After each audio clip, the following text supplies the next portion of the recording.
Good morning, everyone, and welcome to Manitoba Agriculture Crop Talk webinar. If you have any questions during the presentation, please type them into the Q&A icon on your Zoom toolbar, and we'll get to them at the end of each presentation. This webinar is being recorded, and you will receive a link to the recording. Thank you. Thanks, Lori. I'd like to welcome everybody to the April 24th edition of Crop Talk. And weather is definitely getting better out there. I think most of us received some rain last week, and that, if anything, helped to I guess get the ground ready to go. And we've actually got some guys doing some scratching around in the southwest here, especially south of Souris into the Wawanesa down towards the Boissevain area. We're getting some guys that have actually started putting some seed in the ground. I think what's happening in a lot of cases is there's a few fields that are maybe on lighter land that are able to go on and work on. So those are the fields that are being picked, but it's definitely not a general seeding yet, but we're not that far off. I would imagine from talking to a lot of producers, we're looking at this week getting some finishing touches done, and then beginning of next week, if weather is the way they're talking it's going to be, might be a little cooler, but I think guys will be starting off. So seeding is just around the corner here, and I think once we get going, it'll be everybody's getting really close to being ready. So with that, I was thinking, we were talking that it might not be a bad idea is to look at some of our winter seeded crops, especially the winter wheat, and see how well it's survived the winter, and see what how to go about determining if we've got a good enough stand. And I thought it'd be good to get Ann Kirk to come on and talk about our winter wheat and fall rye crops, and see how they've went into winter, and how they survived winter. So I guess with that, we'll hand it over to Ann, and Ann, if you want to grab the screen, we can go from there. Okay. Great. I'll just share screen in a moment.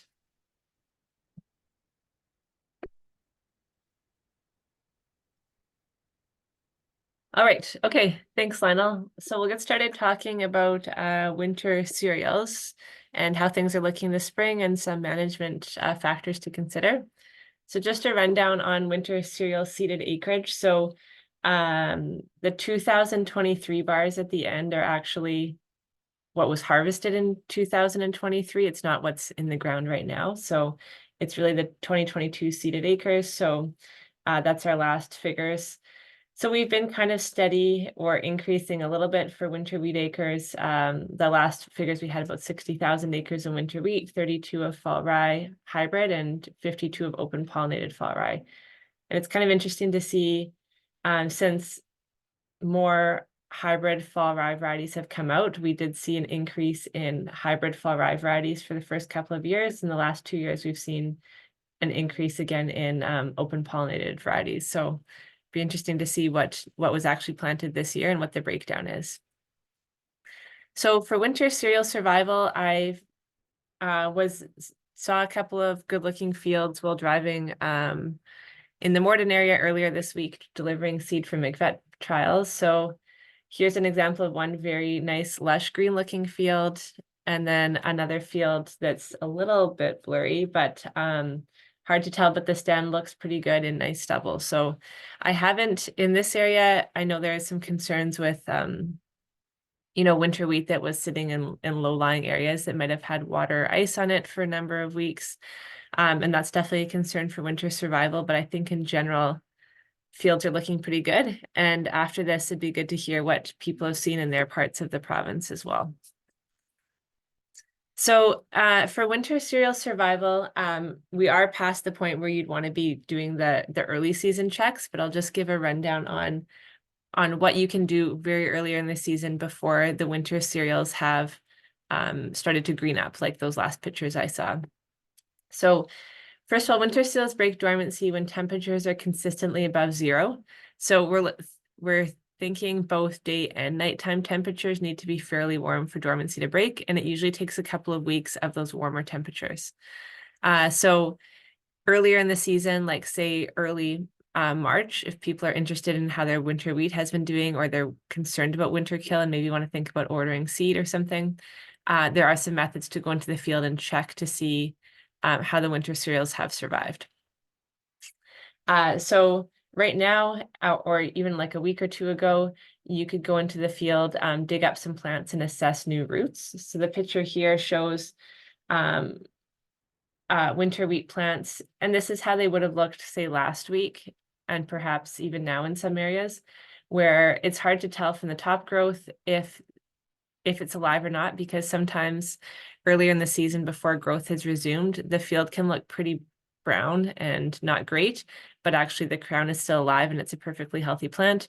Or the leaves can look fairly green before they've actually started growing and the plant may not be alive. So it's best practice to dig up those plants and see if the crown is actually alive by the presence of those new white roots. And you'll notice kind of on the left-hand side of the plant on the left, the older root growth from the previous fall is kind of like brown and doesn't look super healthy, where you see like the new root is obviously new growth from this year and is a healthy root coming out from that crown. So a couple of things to do in, say, mid-March or early March before the top growth has started to assess survival. One is to actually just go out into the field with a shovel, dig up a few plants and put them in pots, bring them inside and water them, and then wait about a week to see if there is new growth. So you'll want to keep soil attached because you want these plants to actually grow as they would in the field. And then after about a week or 5 to 7 days, you'd want to assess the crowns for new root growth. So just like that picture that I showed in the last slide, looking to see if there's those new white roots growing out from the crown. And if there is no new root growth after that 7-day period, then you'd assume that the plant has not survived. And you can tell at that point, like if the crown is kind of mushy and brown looking and doesn't seem very firm and healthy, then you'd assume it wouldn't have survived. Another method is to carefully dig up some winter wheat plants in the field, and instead of keeping the soil on them, you'd actually rinse all the soil off the seedlings, and then clip the roots below the crown and the stems 1 inch above the stem, or 1 inch above the crown. And then you'd put the crown in a plastic bag, so puffed out with air, and keep it at room temperature, So every couple of days, you'd want to rinse off those crowns and add some fresh air. And if there's no new growth after 6 days, you'd also consider the plant dead. So you can see in this picture here, the new shoot growth coming off of those shoots that we left, which is pretty obvious after that point. So the photo here is showing a fall rye field that I was at on April 12th, where the farmer was concerned about how their fall rye survived over the winter, specifically about some of the low spots that had standing water in them for quite some time. So at this time, we were able to dig up plants, see that there were healthy crowns in much of the field. And then at that point, they decided to fertilize. So just showing kind of what the plants looked like a couple of weeks ago. So this winter, we did assess, we do have weather stations in at the 4 crop diversification centers looking at temperature at crown depth of winter wheat or winter cereal fields. So if people haven't been to this site, it's called wheatworkers.ca, and it's a model that was developed by the University of Saskatchewan to assess winter kill, the potential of winter kill, and it looks at the cold tolerance of the specific winter wheat or fall variety that you're planting. So you can select the variety. And then based on the soil temperature at crown depth, which is the blue line, it can predict if there'd be any winter kill days throughout the winter. So the soil, the ag weather people are the ones that put in the weather stations and those probes at crown depth so that we can get a good reading on winter wheat survivability across the province. So this is the graph from Carberry for this winter. I would say we have Carberry, Arborg, and Melita weather stations measuring soil temperature at crown depth. The one in Roblin had malfunctioned throughout the winter, so we don't have data from Roblin. But I'd say that the 3 weather stations in Manitoba that we do have, the graphs looked fairly similar. So we didn't see any winter kill days throughout the winter. So when we did have fairly cold temperatures in early January, we did have a good snow cover, a good catch of snow on the stubble in most places. So we would have expected that those winter cereals to be okay during those cold temperatures. It was kind of a concern later on in the growing season when the snow melted and then we had another cold dip. But from what I've heard and what we've seen in the weather stations, those crowns shouldn't have gotten cold enough to have a major winter kill event just due to the cold temperatures. So some management factors that influence winter survival. So stubble height is one of the most important factors. Looking around Carman area, I'd say that most of the winter wheat fields that we're seeing or fall rye fields do have some good stubble in them. Definitely have seen a few that don't have a lot of stubble. And that would have been more of a concern for those farmers because we do need a good amount of stubble in the field to catch an adequate amount of snow to insulate the plant throughout the winter. Also, seeding date is a big management factor. So the biggest issue is seeding too early. So if we do seed too early, say earlier, like in August, the crown can get too big and be more susceptible to freezing. So we don't want the crown to be too big moving into winter, which is why we recommend, say, the September 1st to September 15th as the ideal seeding window. So seeding depth, so deep seeding could result in decreased emergence in weak plants. So just the plant would have to put out more energy to get through the surface. And then fertilization. So we always recommend phosphorus to be applied with the seed at the time of seeding, as it does improve establishment and encourages recovery from winter injury. So thinking about stands of winter wheat and fall rye, what we're aiming for winter wheat is an optimum stand of 20 to 25 plants per square foot. So a little bit lower or similar to what we would be aiming for spring wheat.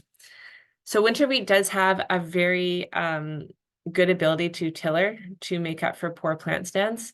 There's a new research project with Ducks Unlimited where they're looking at winter wheat seeding rates, a wide range of winter wheat seeding rates to sort of establish yield potential across a range of seeding rates for winter wheat. But that research project is just getting started. So really, we don't have a lot of plant stand research for winter cereals in Manitoba or in the prairies. The graph I'm showing here is cited a lot because it is one of the best studies looking at winter wheat plant stand and yield. And then from this graph, we can see that you definitely do see a decrease in yield with decreasing plant stand. But the way that the winter wheat is able to maintain yield with a lower plant stand is very good, just due to that really good ability to increase tillering. So for fall rye, the recommendation that we have for open pollinated fall rye is aiming for about similar to winter wheat. So the target would be about 24 plants per square foot. Hybrid fall rye, we don't have like a specific recommendation for hybrid fall rye.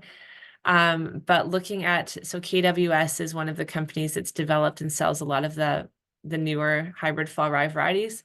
They recommend a target of 16 to 18 plants per square foot, so they're able to recommend a bit lower. We don't have any specific research looking at that, but that's their recommendation. And then for plant stands for fall rye and how that would affect yield is kind of a mystery to me because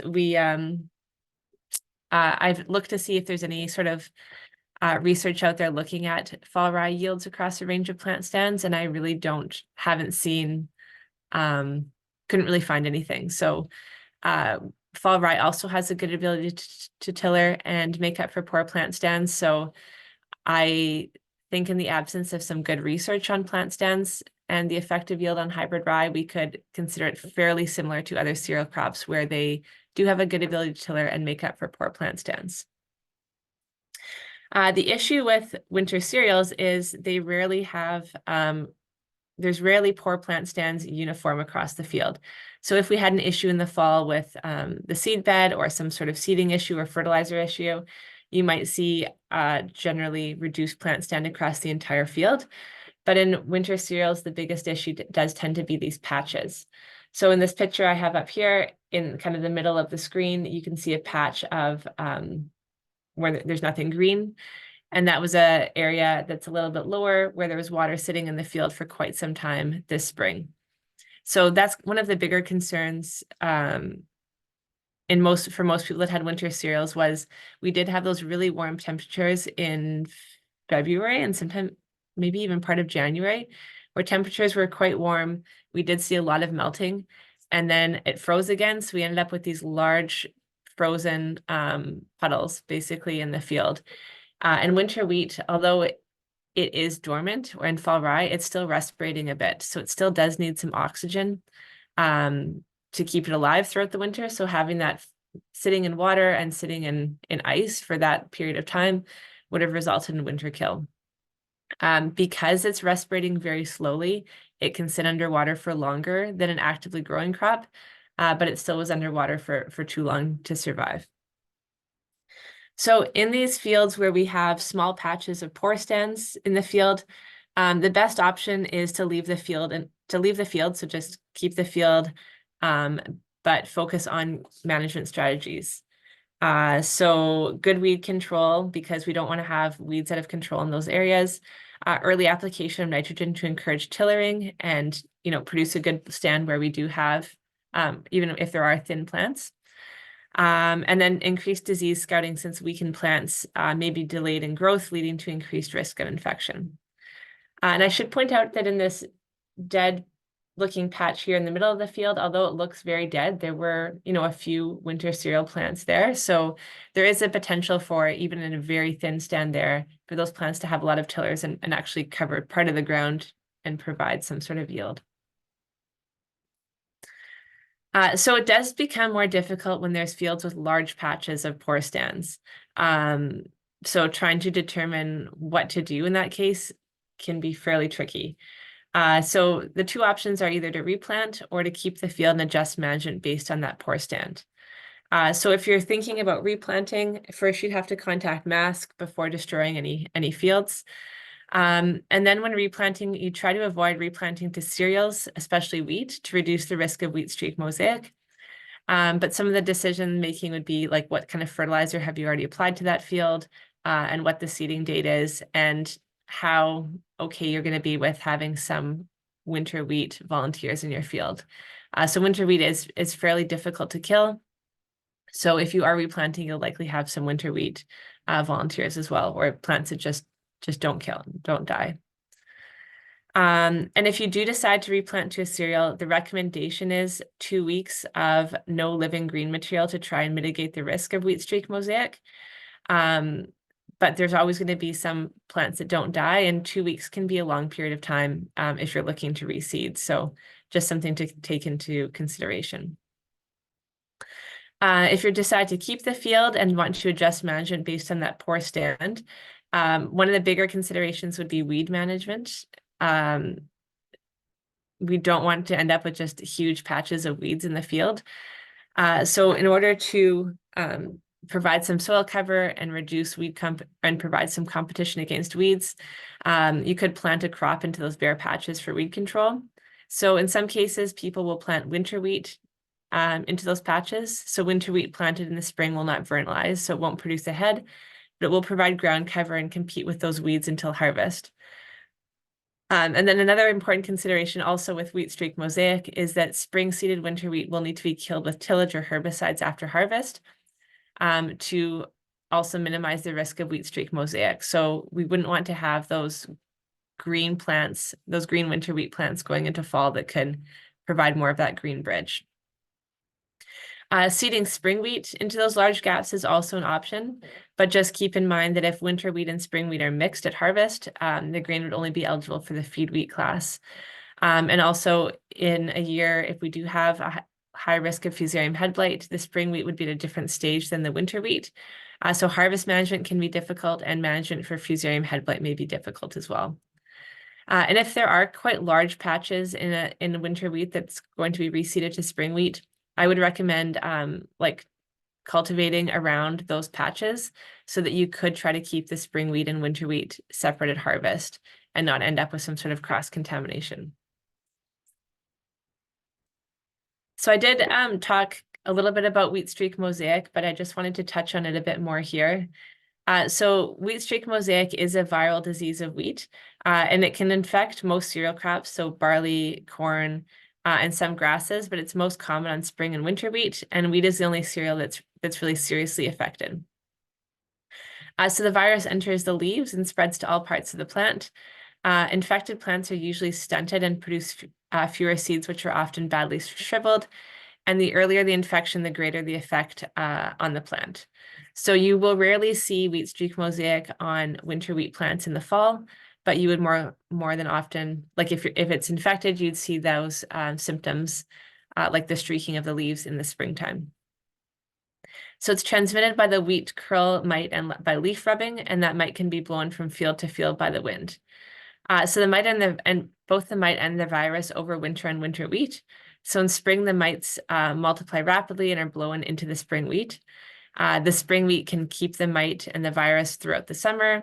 And then if winter wheat is sown near unharvested spring wheat, they can be, those mites can be blown into the winter wheat and completing the disease cycle.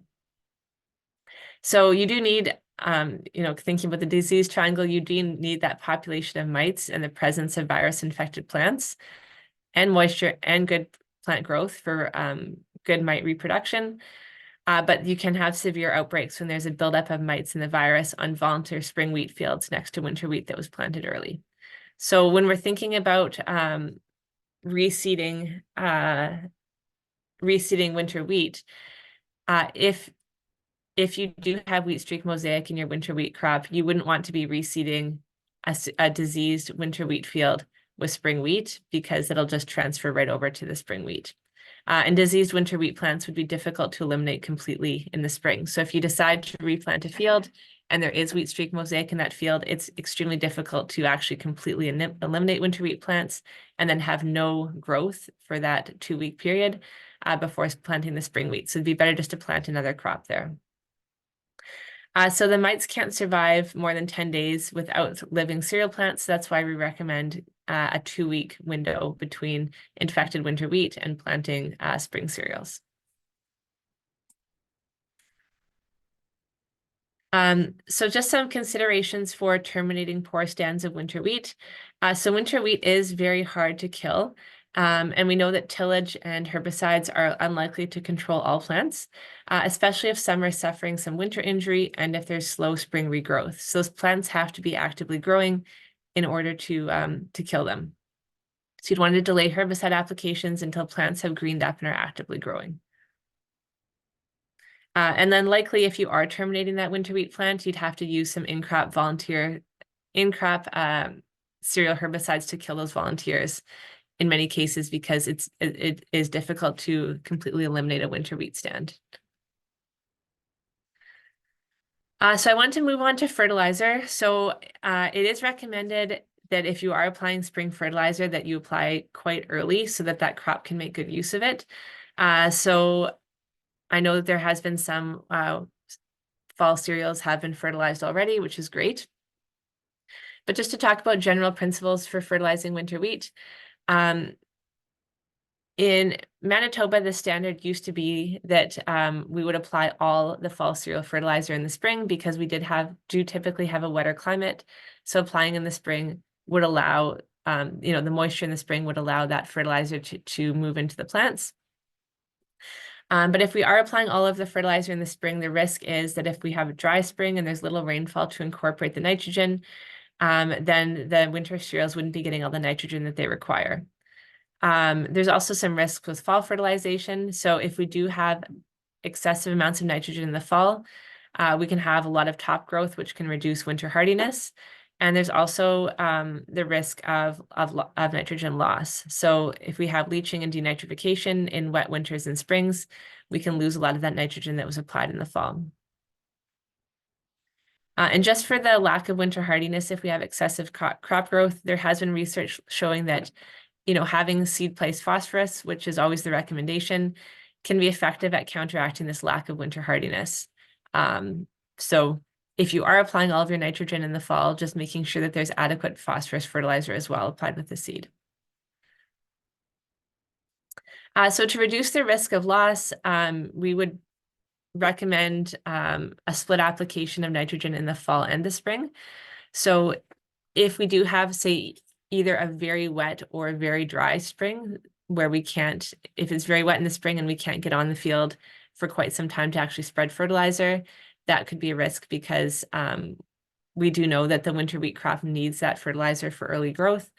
That's a concern if we're going to apply all of our fertilizer in the spring, or if it's quite dry and we don't, and that fertilizer just can't make it to the plant is also a risk. So the recommendation would be to do a split application to reduce the risk of applying all of the fertilizer in fall and all of the fertilizer in the spring. So the most recent research on winter wheat, on fertilizing winter wheat has come out of from Brian Baer's lab at Agriculture and Agri-Food Canada. So they did a project with 16 site years, including 3 at Brandon, where they're looking at different nitrogen sources, placement, and timing for winter cereals. So across all these sites, fall application performed well compared to the traditional spring broadcast. But in Manitoba, where moisture conditions are more prevalent, so we typically have moisture soils in the spring, the split application did seem to be the most prudent. So the bottom line here in the table shows half sideband and half spring broadcast. And that ended up being the highest yield overall, probably not significantly different, or it wasn't significantly different. But that's what's the recommendation that came out of this research is a split application does seem to be most prudent. This is a second study that was part of the same research project. They looked at various split timings to see how early a spring split application of nitrogen needs to be applied. So in a situation where you can't get on the field as early as you would like, even a delayed springtime nitrogen was effective as long as half of the nitrogen was sideband at seeding. So we see here there's sideband and then sideband plus fall broadcast, and then 3 different spinning application timings for both yield and protein. And even with those later spring application timings, the yield was quite good. And then the lower yields and the least protein resulted when half of the nitrogen was applied as a late fall broadcast. And that's just, we would know that those late fall broadcasts, those surface treatments would be subject to loss. So that would never be the recommendation, but just a good comparison here. So weed management in winter cereals, we do know that a dense plant stand can result in very good weed competition, especially since those winter cereals are getting off to a really good start in the spring and can provide have a lot of ground cover and rapid growth getting ahead of those weeds.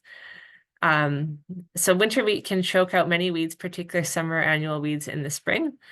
So winter annual weeds can be challenging in winter wheat, so like stinkweed or shepherd's purse. And then we would want to consider pre-seed or pre-emergence herbicides to control any of those problem perennial and winter annual weeds to set the crop up for good stand establishment. So if those weeds are an issue and they aren't controlled prior to emergence, the most effective time for control would be in the fall prior to freezing. But they can be more difficult to control later on in the spring, since these weeds and the crop do resume growth very early in the spring.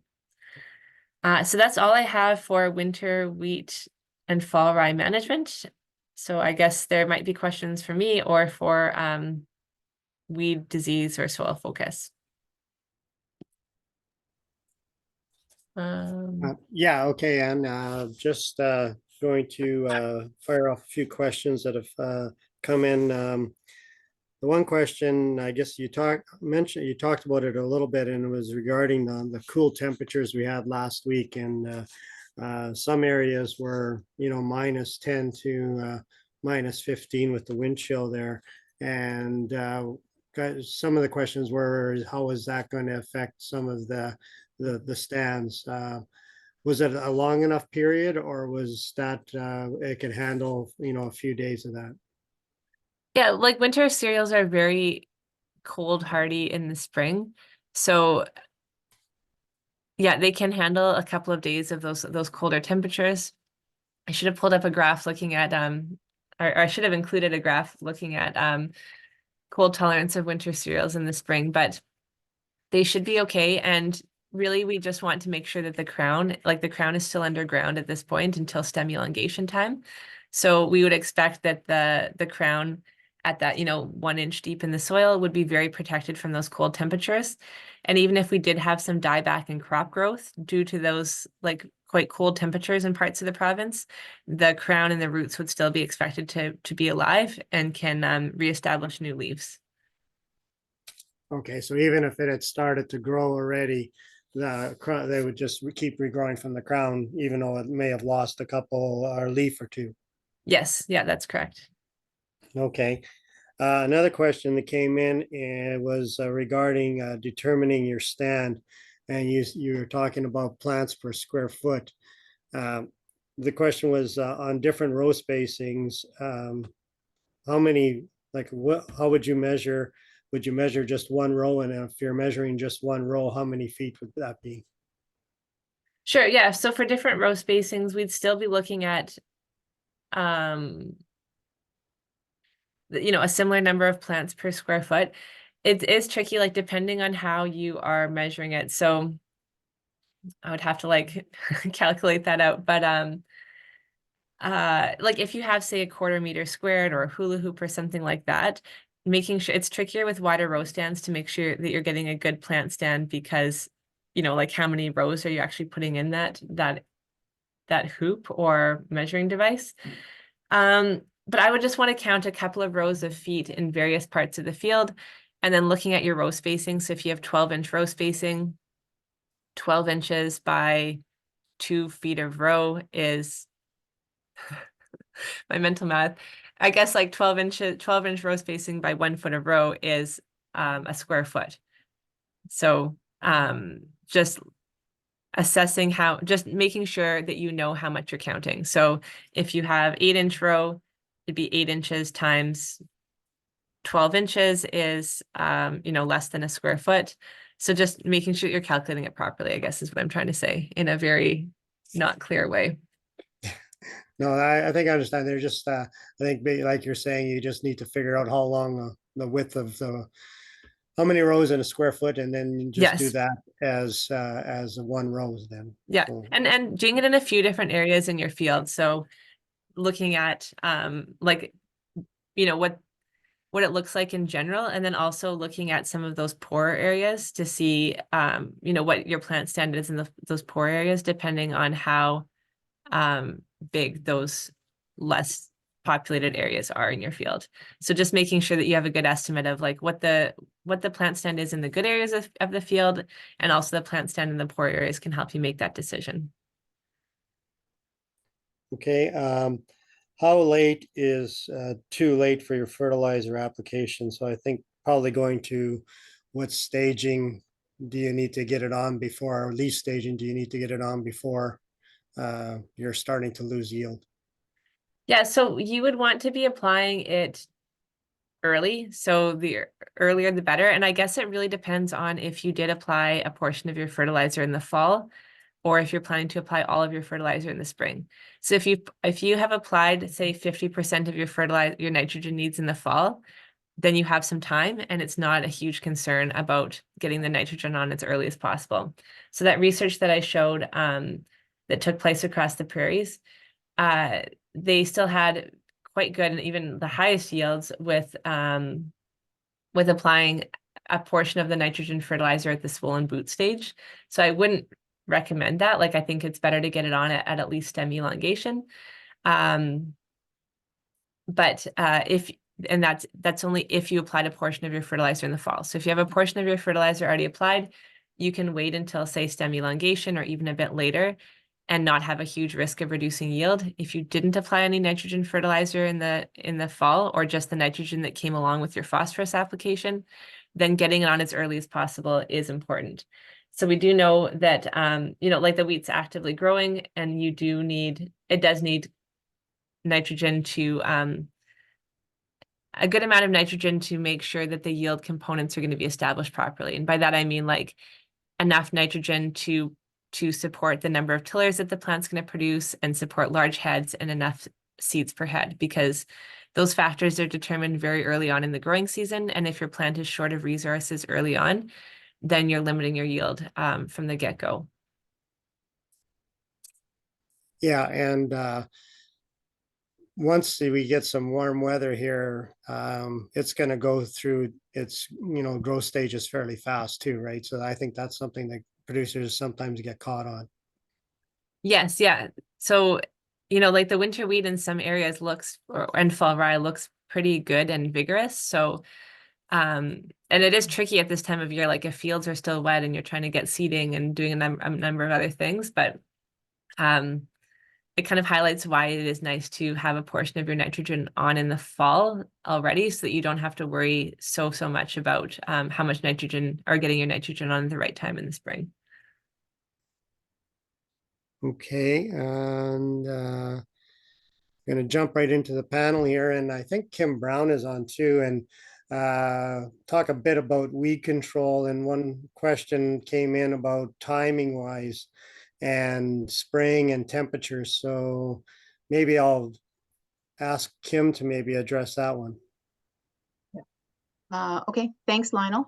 Yeah, so basically we don't want to be spraying after there's been any frost. We need to assess if there's still plants viable, like to still spray, which I don't think we've really had that quite yet, although we certainly can have those nights that dip into the minus numbers. But basically, you need to be ideally you would be wanting to spray at times like this. I know it was very windy the last couple of days, so that wasn't ideal spraying time. But when it's early in the morning and the temperatures are still quite low, that's not the best time to be spraying. Like normally you want to be spraying when your temperatures are about 8 degrees and rising. So you just have to kind of watch the forecast and see, the problem with spraying after a cool night and spraying in the cool temperatures is those first few hours that you've sprayed that product, the plants just aren't taking it up well. And, especially in the face of herbicide resistance, we don't want to be spraying products that just don't have a chance to work as best they can. That just sets us up for them. If they don't work well, then that sets us up for resistance. So you want the temperatures to be warm, and ideally, like I said, ideally it's usually about 8 degrees and rising. But and then again, assess after a frost. If we've had a frost event, you need to assess. The more severe the frost, sometimes, and that's a function of both temperature and duration. Sometimes a -1 frost, but for many hours, is as devastating as a frost that gets down to -3, but just dips down there for just a very brief time. So that's where I would really be watching my weather. The weather stations that Manitoba Agriculture has, I think over 100 stations across the province, and they are great. They actually you can see the temperatures over the last 24 hours. So you can see how low those nighttime temperatures dipped and for how long. So that's really important. And then again, so once you know what the temperatures were, if they did dip below zero, for how long, and if we did have, a frost event, then you need to wait at least a day after that to assess and see if there's still new growth coming, see if it's still worth spraying. And again, the more severe the frost, the longer you want to be waiting, waiting before you start spraying again. Okay, and Kim, and one of the questions I guess that kind of comes up with when you don't have a good stand throughout the whole field, and you got some of those spots that tend to get excuse me, a little bit weedy. Kochia is going to be one of the weeds that we're going to be dealing with again, as a problem weed this year. Yeah. Any recommendations for spraying in winter wheat that may have some some kochia issues? Yeah, I guess we need to be looking at that. I was gonna actually cover some more of this next week. But the kochia is definitely coming up now. And so just there's actually a lot of different products in wheat. If you're looking in the guide to crop protection, we do a new one every year. So, you know, everybody should have their 2024 guide. If you don't have it now, get it soon. They're available at all the service centers. When you look in the winter wheat tables, you need to make sure that the product is registered. Wait, there is lots of products registered on winter wheat. So the third column in will have, if it has a W in it, then it's registered for winter wheat. So, you know, something, we'd want to be targeting a product that has like anything with fluroxypyr in it or dicamba. Those are our go-to products. So we just have to check and see whether we've got some of those that would still be registered on winter wheat. And yeah, going forward, like something like the new product from Corteva on deck, that's registered for winter wheat. So that would be something that I'd look at. There's a group 27 in there. And like, you know, the group 27s are still working really, really well on kochia. So I'd be looking to use those products where I could. But again, you have to just make sure the product is registered and check the staging as well for what, you know, go to the product pages in the guide and make sure you're applying at the correct stage. But that kochia does start to come up very early. In fact, some of it's up already. I've seen tiny, tiny little plants out. So kochia, despite being a warm season weed, it comes up very, very early in the spring. So we do have to watch that doesn't get too big. But again, there is lots of products available.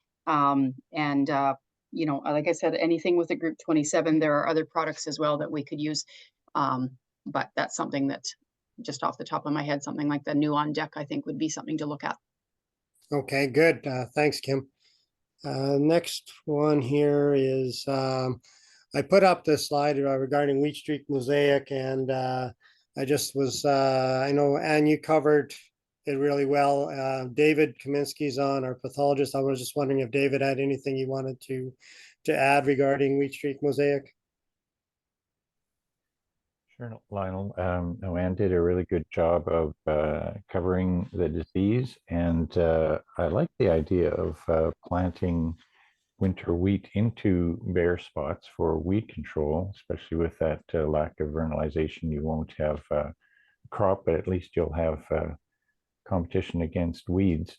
I did have a couple of slides that I could show if you wanted to illustrate what that wheat curl mite looks like and how it's different from most other vectors of virus diseases. Yeah, if you want to share your screen there, David, go ahead. Okay. Share screen. Continue.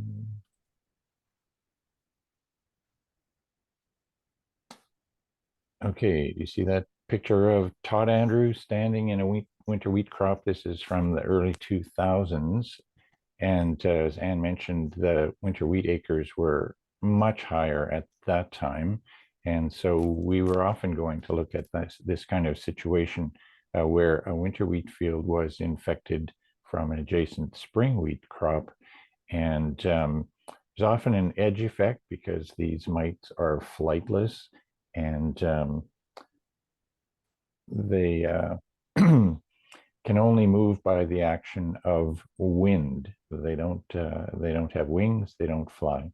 So here is spring wheat that has been planted over winter wheat. You see the canola stubble there, which should have given good snow catch, but you can see infection on the winter wheat. The virus has had time to build up through the winter, and so the symptoms are quite evident even in the spring, as Anne mentioned, and this could be a real problem for that spring wheat. What's going on? Going backwards. Oh, here is the wheat curl mite. It's tiny, it's flightless, and it looks huge in this picture, but if you go to this picture, that's how big they are, approximately 1 millimeter in length. So if you need reading glasses to read, you're going to need a magnifying glass to see this on the plants. And the life cycle, I think that Anne covered quite well. I should also mention native grasses as hosts. They can be. So if your field is weedy, you might consider these. I think the only one that is a real concern is downy brome, where the mite can increase, it has good reproduction there, and it's also susceptible. On many of the native grasses, the increase of the mite is poor to fair. So again, you must destroy that green bridge. You don't want to have the coincidence of a green spring crop and a green winter wheat crop. The interval for destroying winter wheat, which is difficult, is 7 to 10 days before the emergence of the next crop. And that should allow time for the mites to die out. If you had that instance where you have transmission, say, from a spring wheat crop into a winter wheat crop, if you had planted your winter wheat early in the fall and the spring wheat crop was not yet off and there was some green foliage left, I would check the areas of the field that are adjacent where the prevailing winds might lead to infection. That's where it's going to appear first. And there is no chemical option that can, fortunately, they're very well protected. Of course, the name wheat curl mite suggests that as it feeds, the leaf curls around it and gives it kind of optimal protection from any chemical insecticide. So I think that's good enough for what I might add to what Anne had to say. Great, thanks, David. Okay.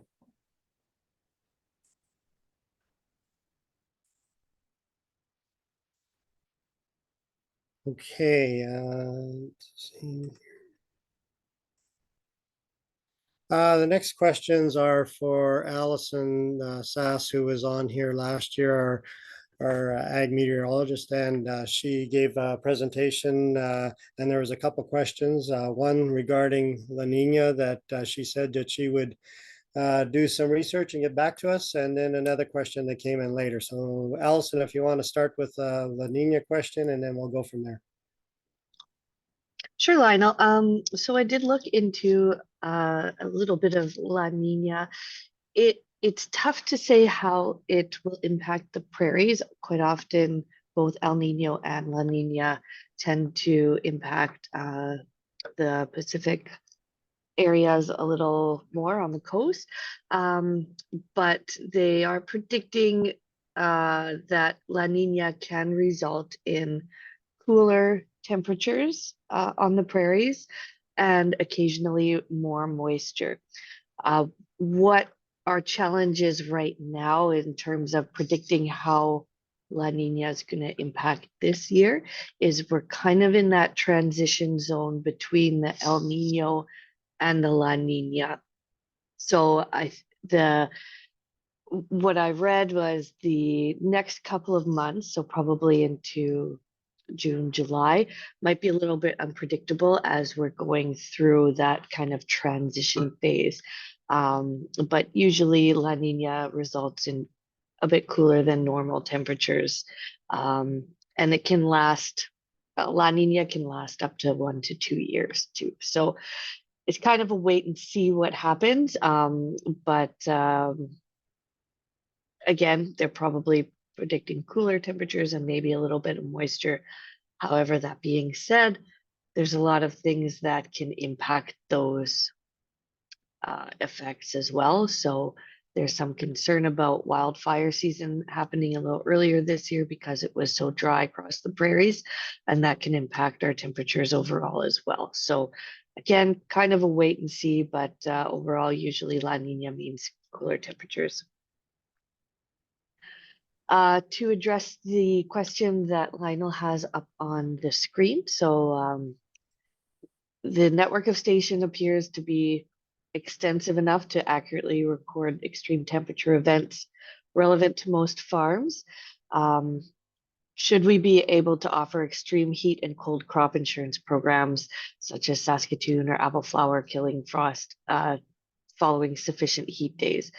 I am by no means an insurance guru, so I'm not going to touch on that part. I'm not sure what information and accuracy and localness of that information they would need to develop those programs. But I can say that in terms of a regional meteorology network, so the goal to have a regional network is to have a weather station every 20 to 30 kilometers. And right now, when we combine our information with the available Environment Climate Change Canada stations throughout Agro Manitoba, we do basically have that kind of coverage. So a station every 20 to 30 kilometers. There are a couple of gaps here and there. But on a regional basis, we definitely provide that information on extreme temperatures live, especially throughout the growing season. So again, we take those measurements every 15 minutes. And oh, I just lost my train of thought. Yeah, so I'll end it there before I ramble anymore. Okay, thanks, Allison. No, that's a good point. I think the biggest thing we wanted, and when we talked the other day, I think it was that we do have, a good extensive, weather collection system. So, if somebody wants to use that to improve their programs, I'm sure that the capability is there. So, and I think I screwed up at the start because I think I didn't call it a La Nina. I think I might have called it an El Nino, but whatever. I guess I'm not a weather person either. I think you got it right. I think you were right the first time. Okay, So okay, yeah. good. Okay, thanks, Allison. Thanks for coming back with that information. I wanted to put this up this week as we're getting closer to getting out in the field. In some areas, they're in the field already, but it's always good to have the information for minimum temperatures for germination of various crops, and just to keep it in your mind as to when you're getting out there and starting to seed. Conditions are going to be improving rapidly, especially soil temperature over the next little while here. So I can see us getting to the point where we'll be seeding into pretty good conditions. But just some information that we usually show every year, and I just thought it was good to put it up again.